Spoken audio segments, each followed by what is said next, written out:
Have you ever wanted to be a Spartan? Well, let's do a quick flowchart. You're born somewhere in the Eurotas River Valley. Great job, great start. But this is no time to celebrate quite yet. Do you have any, and I mean any, physical deformities? Slightly weaker than average, or maybe the Council of Elders simply doesn't like you. If you check yes to any of these, then congratulations, you will now be abandoned on the slope of Mount Tegetos in order to experience the finest weather and exposure to the elements that Greece has to offer. If you do manage to get accepted, then you get your head shaved and thrown into the baby Spartan boot camp by age 7. This training center for the Spartiates would be known as the Agoge, which I'll touch on later, but that's far too in-depth for our silly little intro right now. In Sons of 6, for this episode, I'll be choosing the Garfemi as my race for this Sparta playthrough, as they get boosts to combat and are super easy to train into decent soldiers. They also get a boost to submission, which brings us to the other part of this playthrough. In the Rome video, I treaded rather lightly around the topic of slavery, but sadly with Sparta, I can't really avoid it. The majority of Sparta's economy was based on subservient city-states providing slave labor for them. So today, we'll be playing with those mechanics as well. Also, quick side note, a massive thank you to the devs for providing me a copy of version 71 early so that I can make this video on time. As of the day this video is posted, which should be June 15th, 2026, version 71 should be available for anyone who has bought the game. Changes up the trade system dramatically, along with other changes that you'll notice throughout the video, so I highly recommend trying it out. So our map today will be of just Greece, so we have a bit more city density in the area. We named the city Sparta, of course. I become Roronitis after the legendary king Leonidas, who was real, unlike Hollywood's depiction of him, and I attempt to try my best at a lambda symbol for our city, but I'm no artist. Historically, the lambda was believed to be used by the Spartiates themselves on their shields, but it was actually attributed to them by other Greeks at the time. They only ever used it themselves to denote auxiliaries or other troops associated with the city, with many Spartiates preferring to use personal family emblems instead of the lambda. To begin, I'll be taking some titles this time, as they'll make it significantly easier to administer the Empire, and hopefully avoid some of the pitfalls I ran into while playing the Roman campaign. So, for the titles we're taking today, we want to take the Artisan, which has our guys produce more secondary goods like furniture or clothes, the Bureaucrat, which gives us more government points to work with in the early game. Another title we're taking is the Richest of Kins. This gives us more trust with other nations. You'll notice in this run that other nations betray me significantly less than with our Rome game. 7 Kingdoms, this gives us just more government points and administration, very useful for early game territorial expansion. And lastly, we have Merciful. This gives us more loyalty in our subjugated territories. So in terms of location, we're looking for an area that has a river and mountains in order to do our best to emulate the Eurotas Valley. Ideally in-game, I want to aim for an area that has multiple mountains, as I already have an idea for how I want to design the settlement. Now, our main needs as Garfemi will be underground space for bolt crawlers, alongside securing enough clay and stone for both building and meeting our little bug's needs. The Garfemi are unique in that they only need the 2 goods, alongside meat and fish, to be happy, so that makes our military-industrial complex even easier to set up. No need to worry about that pesky consumer economy. Main source of food, of course, will be the humble bolt crawler pen.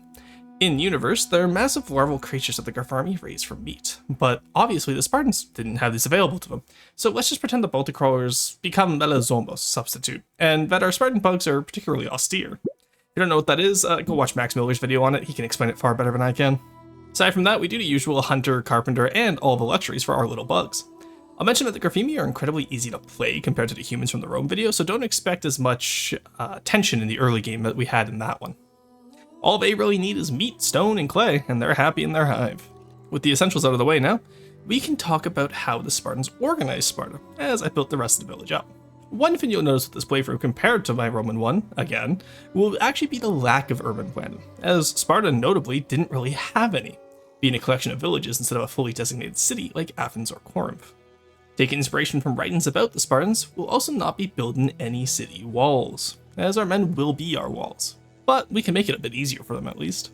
In-game, the Garfemi are considered a bug people, with their cities being called hives, so we'll be making long, narrow hallways with multiple choke points as part of our design in order to both satisfy their insectoid needs and make the city itself more defendable if we ever need to hold the enemy off with our men.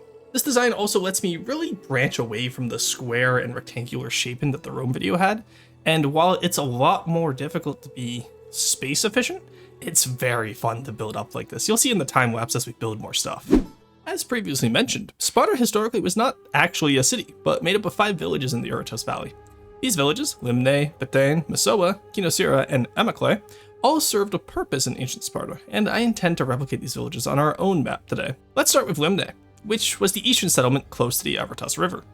This settlement will be our religious center, with shrines built to Aminion and Shmor, to the gods of the Garfimi. Eventually, those will also become full temple complexes, but I'll worry about that later, and I actually never get to it. For now, though, we'll just build this village up into a humble village of 650 people by way of hunting and some early game Balta crawlers. Fusion 650 is that will give you the first few noble titles, which will aid us significantly in further constructions. While we're building up Limne in the background here, let's discuss the history of the town. Limne historically was one of the main 4 villages that eventually consolidated into the city of Sparta. It was linked with the other settlements by virtue of them all worshipping and making sacrifices to Artemis. As I mentioned earlier, it was the eastern settlement and closest to the Avertas River, and its name is derived from the former marshy terrain that resulted from settling there. Along with the other 4 main cities of ancient Sparta, its exact location and site is still unlocated. It's during this time that we also set up a little bit of leather armor production along with some spears and shields in order to prepare for the Phalanxes. If you've been enjoying this video so far, and I hope you have been as much as I have, please by all means like, comment, subscribe, hype the video. That's a new mechanic that really sent the Rome video soaring into the stratosphere in terms of views. Super appreciated, by the way, that you guys like this series so much. And aside from that, I think that's all I have to do for callouts, right? I don't know how to do shoutouts. Anyway, on with the video. Now, you've probably already heard me mention the elite training that my soldiers have gone through, and that's why they've been so good on the campaign trail. And this is due to the Spartan institution known as the Agoge. In the ancient world, it was a brutal and violent training program, even for standards of the time, that was sponsored by the Spartan state. It took Spartiate boys from the age of 7 and would train them with the harshest of methods until they turned 30. It deprived the applicants of food, sleep, and shelter, and would instill in them the drill and loyalty necessary in order for them to better serve the Spartan state. The first stage, between the ages of 7 and 14, the Paiades, would be taught how to read and write, alongside being educated in Laconism, or the art of speaking briefly. A famous example being the Laconic If, a funny little story if you have the time to look it up. There would be an emphasis on physical training and conditioning during this time as well. The boys would be organized into groups called agale, within which they would select their own leader and be expected to eat and sleep all under the same roof. They were often underfed and were expected, and oftentimes encouraged, to steal in order to supplement their meager rations. Though this would not be without consequence, as they would be severely punished if caught, teaching them both resourcefulness and encouraging stealthy approaches to their problems. As they grew older, the boys would grow into the role of the padaskoi. From the ages of 14 to 19, they would be expected to leave their agale behind as they shifted their loyalties to their sysadon, or communal dining hall. It'd be at this age as well that they would acquire older Spartan men as mentors. The nature of the relationship between the padaskoi and mentor seems to be highly contested between Plutarch and Xenophon, so I'll leave that to you, the viewer, to research and make conclusions about. It's also around this time that their physical conditioning and training would increase in frequency and intensity. The last role in the Agoge was the Habontes. These boys would be physically adults, but not considered full citizens until they reached 30 and paid their dues to their Sisteion. Particularly talented Habontes would be recruited into the Crypteia, essentially Sparta's secret police, but that's a topic for another day. Others would be known as Iron and would lead the agale of the younger recruits. If they reached the age of 30, they would be considered graduated and given an allotment of land to be worked by Helots, alongside also being allowed to start a family. However, if they failed to graduate from the Agoge, they would not be considered Spartiates and would be relegated to second-class citizen status. Hence why the Spartiate population of Sparta was consistently in decline. Phew, anyway, that was a lot to talk about in a shortly condensed time, and honestly, there's not really a way to represent the various facilities and institutions that made up the Agoge in Sons of Six yet. So I just set up a whole bunch of training facilities, as I do want to field an army of 300 Spartiates. On the topic of that leather armor for the Phalanxes though, I think it's time we begin to train those Phalanxes up. Our troops in this game will be a lot more simple logistically compared to our Rome video, as all we need for our Hoplites are shields, spears, and leather. We initially make our units 60 men strong with maxed out spears, leather, and shields, along with 100% training, to represent that these men are professional soldiers in a time where citizen soldiers were typically only part-time. In game, this will give us a massive advantage over the majority of other units in the game, but obviously these will be insanely expensive to raise and maintain. Historically, Hoplites were the mainstay of the ancient Greek armies, and were so named for their shield, known as the Hoplon Mor Aspis. This was a large, deeply dished wooden shield. reinforced with bronze, that allowed the Hoplite to push into the enemy formations without suffocating or crushing themselves when the enemy pushed back. They also came equipped with a dory, a 7 to 9 foot long spear with a solid counterweight, allowing them to outrange other spears of the time period. In cases where the dory were damaged or lost, the Hoplite would rely on his Xiphos sidearm, a small short sword used as a secondary weapon. These weapons, in conjunction with linothorax and their bronze helmets, typical Hoplite was considered significantly heavier armed and armored than other contemporary infantry, such as the Persians during the Greco-Persian Wars. Something exclusive to our Spartan playthrough as well, compared to another Greek city-state, is that our main core will be exclusively made up of our own citizens, or the Spartiites, with the rest of our army being made up of conscripts, now that I understand how that system works in-game, compared to the Rome video where we tanked our economy every time we went to war. Our conscripts, on that note, will be equipped similarly to our main hoplites, but without the leather armor, nor nearly as much training, only being trained to around 20% to represent that they are not nearly as professional as our main troops. These are citizens first, after all, soldiers second.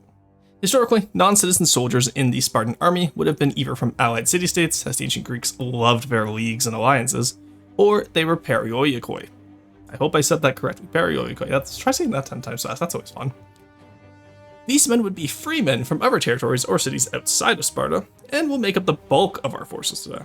This is represented in-game by the conscripts from the territories we conquered being unable to integrate into our own population, i.e. they can't join our city. The last type of unit I'll be utilizing today will be just some archers, either perioikoi or helot archers from the territories that we trained 20% and only equipped with bows and swords, similar to the Roman velites I had. I'd rather have javelins in-game to represent peltasts, but beggars can't be choosers, so maybe you can say they were Cretan archers. I actually never end up using conscripted archers, but I do end up using mercenary archers. So, you might occasionally notice mercenary units for certain battles, which would have been historical by the time of the Peloponnesian Wars, as that's the time frame I'm representing. And warfare by that time after the Greco-Persian War had changed significantly to where mercenaries were quite frequently spotted on the battlefield. Now, with our first battle on the horizon, let's talk about how our Phalanx will fight. In-game, it's quite simple as the game is designed around Phalanx fighting actually. This is a city-state simulator after all, with tight formation allowing us to essentially already deploy as a Phalanx. There are also push mechanics in the game to represent the ebb and flow of a battle between two Phalanxes. Now, compared to the triplex axes we had with Rome, this is incredibly simplistic, in that it literally is just a battle line of heavy infantry, similar to your first Total War battle if you ever played Rome Total War back in the day. I add some flair by having my smaller units move to the flanks of the enemy and crush them between two Phalanxes. But truth be told, these early conquests lack the flair and positional jostling of other tactics we'll explore in the Songs of Six series. Stay tuned for more. Our next settlement will be Massoa, in the southeast of our map. In our world, this village will be our main source of metal that we can then disperse to other parts of the map as needed. This metal, while not used for our weapons, hilariously enough, can be used to produce tools for additional hospitals, alongside also increasing efficiency in our jobs elsewhere. While inside this new settlement, you may have noticed the little wooden huts next to the field, as I've managed to acquire some Gratonians for use in the fields. I want to use the cotton for clothes so that I can focus my leather production into full leather armor for the Phalanxes. Massoa is another one of those historical villages of ancient Sparta. It's believed to have been located in the southeast of the settlement, though similar to Limne, we don't actually know the exact site or location in the archaeological record, nor do we have any news of any specializations about it, so I made it the Metal Foraging area. With our Hoplite division in tow, I took out the two closest city-states around us immediately. And this has allowed me to expand our operations and, more importantly, our military. We have two military goals this campaign, as I mentioned at the start of the video. We want to own the entire Peloponnesian Peninsula, and we want to take out the Delian League's capital, Athens. The addition of these territories has allowed us to recruit additional perioikoi hoplites, substantially increasing our numbers at very little logistical cost for us. Now, our first test of the hoplites is what I'm dubbing the Instrag War. A small isle off the coast of Corinth decided that they had enough of our expansion, and so they decided to declare war on us, promptly followed by them demanding my surrender. A quick siege later, and the island is ours. This, however, led to our first real war.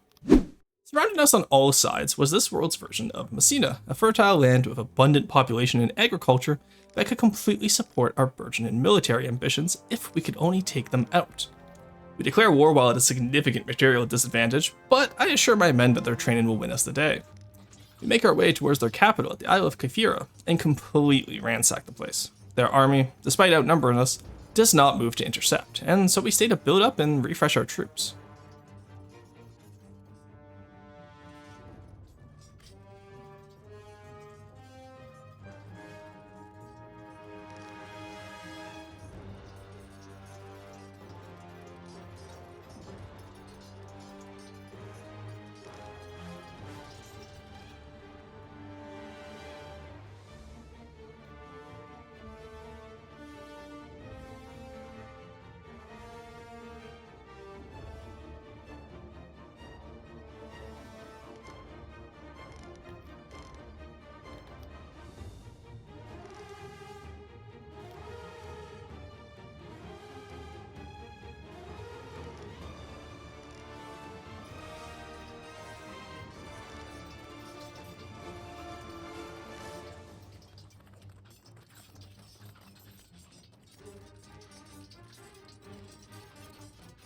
It's during this period that we hire mercenaries, as I've never used them in game before, and I wanted to see how they would work. Fast forward a little bit, and our troops are refreshed and ready to take the fight to the west. We engage the enemy army at sea, and they are equipped with heavy cavalry and infantry, which is problematic, as while we have our heavy Hoplites, our conscripts lack armor, meaning that even with spears, their formations might get shaky due to a cavalry charge. The battle is incredibly hard fought, but we do prevail as the strength of arms our men display overwhelms the defenders. We push on to fight the town's garrison as well, and when they flee before us, the city is ours to claim. The fall of Messina also causes the collapse of their entire state, allowing us to gain their northeastern city for essentially free. It also gives us ample money, goods, and slaves to add to our economy in order to further build up the military.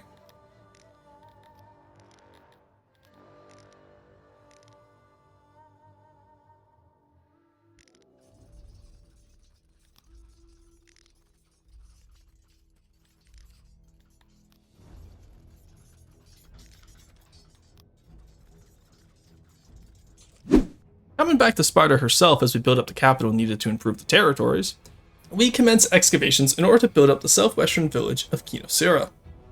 I plan on making this part of the city be the tailoring hub, so lots of weavers and tailors eventually, in order to finally tackle the pesky need for clothes that our people eternally have, which ends up slowing down our armies because the army also needs clothes. I don't know why these people are obsessed with having clothes. You're bugs, you have chitin. Kyocera, similar to our other villages so far, historically was a settlement that existed before the Spartans moved in, and it is believed to be located in the southwest of the city. I added a specialization to it in our playthrough, but historically nothing of note is known about it aside from its potential location and affiliation with Sparta. As with the other villages, its exact site is unlocated at this time. The additional weavers and tailors supplement our supply of clothes, ending the shortages that prevented us from sending our armies out, and so I started a series of wars on the Peloponnesian Peninsula. You could call them the Peloponnesian Wars if you want. Now, I won't lie, due to how the world formed, there really wasn't any regional rivals for us to face, as the Athens city had fallen due to a random event which caused them to turn into free lands, and the other nations around us had been severely attacked by the Macedonian nation. But we're going to ignore that, and I'll weave a story as you watch some battles in the background anyway. We start by moving to the northwest to secure the entrance to the Gulf of Corinth. I don't want any Macedonian barbarians thinking they can invade the Peloponnese while we focus in the east on Athens. They also broke their trade agreement with us earlier after we took out Messina, so they kind of deserve it. The battles that we took up here were not too difficult, but funnily enough, I actually find the Phalanxes far more effective in-game despite not being nearly as maintenance heavy as the Roman Manipular Legion was. And even funnier is that we're fighting ever Phalanxes, which the Manipular Legion was made to fight. So I think spears might be a little bit overtuned at the moment.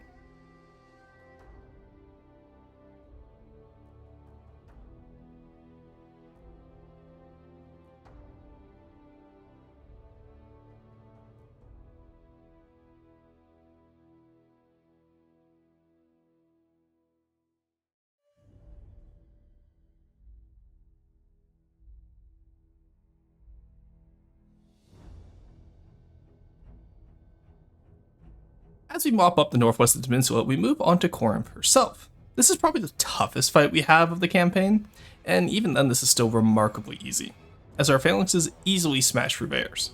This leaves the door open for us to march on our final prize. Attica herself lies open for our conquest. We move directly north across the isthmus in order to secure Thebes before the Macedonians can get their claws into the region, also taking the city of Salamis at this time.